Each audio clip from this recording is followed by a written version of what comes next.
Hello বন্ধুরা, আসসালামু আলাইকুম। কেমন আছেন আপনারা সবাই? আশা করি ভালো আছেন, সুস্থ আছেন।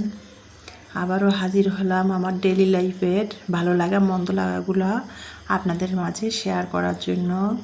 তো আজকে রোজ রবিবার সকালবেলায় উঠে পড়েছি, 8টার দিকে উঠে পড়লাম। 7:30 8টা ইমানি চলে গেল কোচিংয়ে। তো আমি আর চলে আসলাম রান্নাঘরে। তো দেখতে পাচ্ছেন রান্নাঘরে কিন্তু আমি একটু জর্দা সেমাই বানিয়ে নিয়েছিলাম আজকে নাস্তা।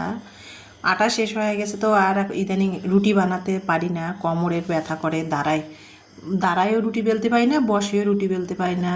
তো যাই হোক, আর তাছাড়া আটা শেষ হয়ে গেছে, আটা নাই।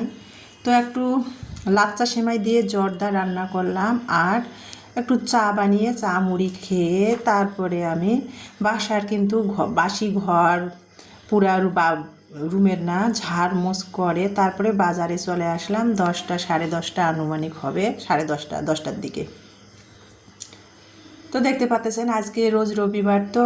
তো আপনারা যারা আমার শুরু থেকে পরিবারে আছেন তাদের তো বলি যে আমি ইলমার বাবা সবসময় আমাকে বলে রেল বাজার না যেয়ে দিনাজপুর বাহাদুর বাজার, যে দিনাজপুরের মধ্যে বড় বাজার বাহাদুর বাজার, সেখানে যেতে বলে। আমি কিন্তু রেল বাজারে যাই, কাছে হয়তো শর্টকাট রাস্তা ধরে সবসময় রেল বাজার যাই। আর রেল বাজার হাটটা না রবিবার আর বৃহস্পতিবারে করে হয়। তো আজকে রোজ রবিবার রেল বাজার হাট, তো সেই জন্য 10:30টার দিকে চলে আসলাম বাজার করার জন্য।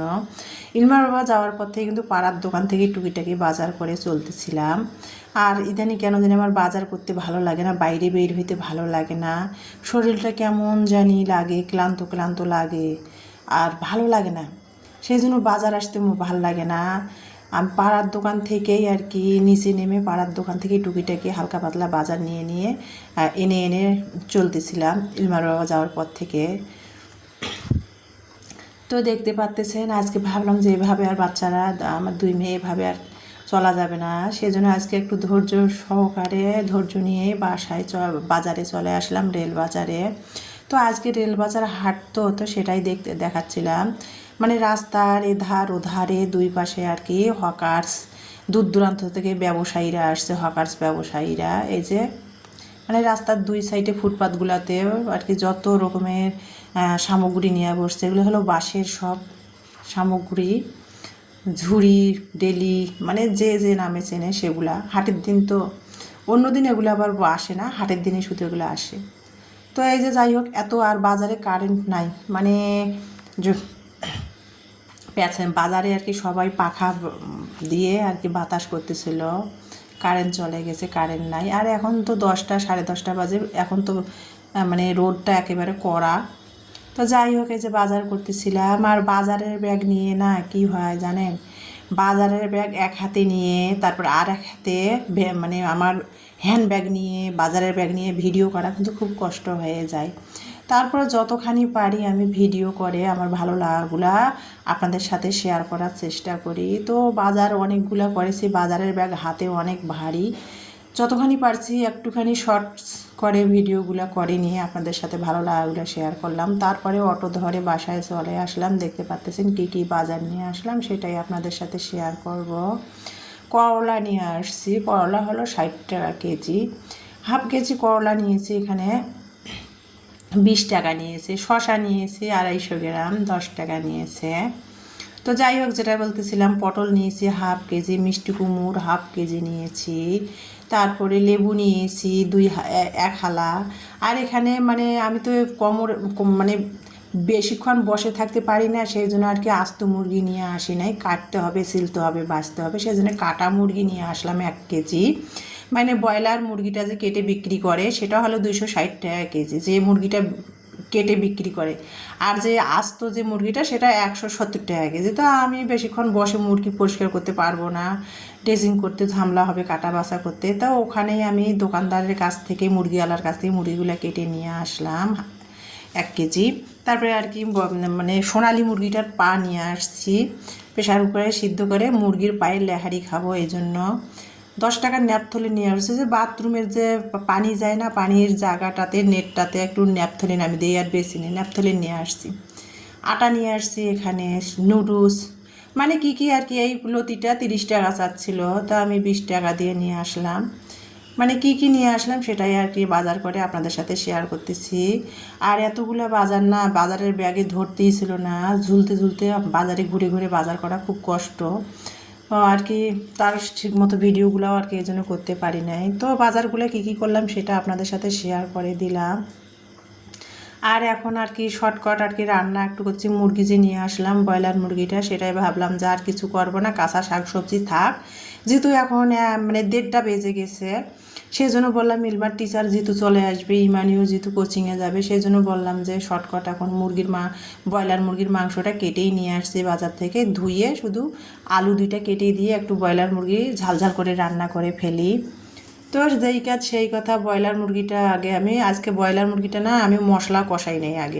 আগে প্রথমে কড়াইয়ের মধ্যে তেল দিয়েছি পেঁয়াজ দিয়ে, তারপর ব্রয়লার মুরগিটা দিয়ে আগে তেলের মধ্যে ভেজে নিয়েছি, তারপরে একে একে মশলাগুলো দিচ্ছি। লবণ দিলাম, হলুদ দিলাম, শুকনো মরিচের গুঁড়া দিলাম, আদা রসুন বাটা দিলাম, আর জিরার ফাঁকি দিব। আমার হাতে বানা জিরার ফাঁকি আছে, মানে জিরার গুঁড়া আছে, সেটাই দিব।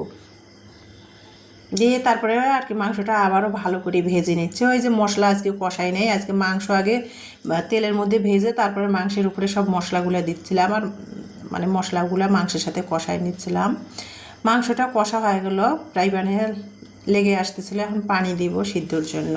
দেখতে পাচ্তেছেন আলু দিয়ে ব্রয়লার মুরগি আজকে শর্টকাট করে রান্না করতেছি, যেহেতু লেট হয়ে গেছে, বাজারে গিয়েছিলাম। তো এই যে দেখতে পাচ্তেছেন আরও বাজারে অনেক কিছু আনতে পারি নাই, ব্যাগে মানে ধরতেছিল না, অনেক ভার হয়ে গিয়েছিল।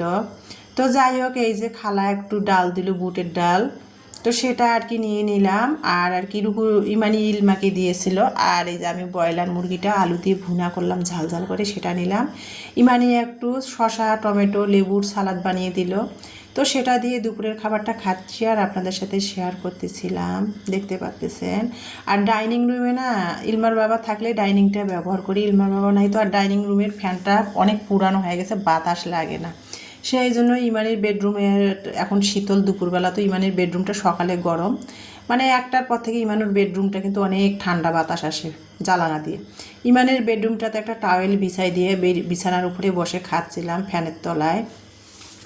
তো যাই হোক, এখন বিকাল 4টা বাজে, ইলমা টিচার আসতেছে না এখনও, সেজন্য আর কি ইমানি বলছিল আম্মু ফুচকা তৈরি করি, ঈদের মধ্যে চটপটি আনা হয়েছে, ফুচকা চটপটি খাওয়া হয়েছিল না। আর ঈদের পর থেকে তো আমরা নফল রোজা, সাক্ষী রোজাগুলা, 6 রোজা সাক্ষী রোজাগুলো ছিলাম, সেই জন্য খাওয়া হয়েছিল না। সেই জন্য ইমানি বলছিল আম্মু আজকে আমি একটু চটপটি বানাবো। তো চটপটিটা তো কম বেশি সবাই বানাতে পারে, সেটা আর আপনাদের মানে A to Z দেখালাম না। তো চটপটিটা ইমানি বানিয়ে নিল, ওকে আমি পাশে সাহায্য করলাম, তো সেটা আর কি পরিবেশন করতেছে আর আপনাদের সাথে শেয়ার একটু করতেছিলাম। A to Z আর দেখালাম না। আর কি চটপটিটা বানা হলো, তো এখন খাবে তো ইমানি, সেটাই পরিবেশন করতেছিল, সাজিয়ে নিচ্ছিল, আর আপনাদের সাথে সেটাই একটু শেয়ার করে নিচ্ছিলাম। দেখতে পাচ্তেছেন। আর এই যে একটু তেঁতুলের টক দিচ্ছিল ইমানি। অনেকগুলো ডিম আর কি কুচাই নিয়েছে গেটারের সাহায্যে, ডিমগুলো অনেকগুলো নিয়েছে, নষ্ট হয়ে যাবে। বললাম এতটি ডিম কুচাইছো কেন, ফ্রিজে রাখলেই তো হইতো। আর তরমুজ নিয়ে আসছিলাম 2.5 কেজির একটা, 30 টাকা করে কেজি নিয়েছে তরমুজ। 2.5 কেজির একটা তরমুজ নিয়ে আসছিলাম, তরমুজটা অনেক ভালো। তরমুজটা আমি ফ্রিজে রেখে দিয়েছিলাম, সেইটা কেটে নিলাম, ফ্রিজে রেখে দিয়েছিলাম কেটেই। একটু ঠান্ডা হয়েছে, এখন বের করলাম ফ্রিজ থেকে, এখন খাবো বিকালের নাস্তা। আর ফ্রিজে তরমুজ কেটে 10-15 মিনিট পর বের করে খেলে কিন্তু সেই তরমুজটা খেতে অসম্ভব মজা লাগে। মিষ্টি হলেও মানে আরও যেন মিষ্টিটা মানে গাঢ় হয়, খেতে খুবই মজা লাগে। তো বাজার থেকে এসে কিন্তু তরমুজটা আমি কেটে ফ্রিজে রাখছিলাম, মানে 20 মিনিটের মতো ছিল, আর ফ্রিজ থেকে বের করে ঠান্ডা তরমুজ খাচ্ছিলাম। আর টিচারকেও, যেহেতু টিচার আসছে ইলমাকে পড়াতে, টিচারকেও একটু তরমুজ নাস্তা দিয়ে আসতেছিলাম, দেখতে পাচ্তেছেন। আর এই যে টিচারও মানে তরমুজটা নাস্তা দিয়ে আসলাম, আমি আর ইমানি এখন তরমুজটা খাবো। ইমানি কিন্তু অলরেডি একটু চটপটি খেয়ে ফেলছে, তো ওকে বললাম যে তরমুজ কেটে ফ্রিজে রাখছি, তরমুজটা খাই। তো তরমুজটা বিকালে নাস্তা খেতে খেতে আপনাদের মাঝ থেকে আজকে ভিডিও সমাপ্তি দিব। আর অনেকগুলো ফুচকা চটপটি বানিয়ে রেখে দিয়েছে টেবিলে ঢেকে। তো আজকে এই পর্যন্ত, আল্লাহ হাফেজ।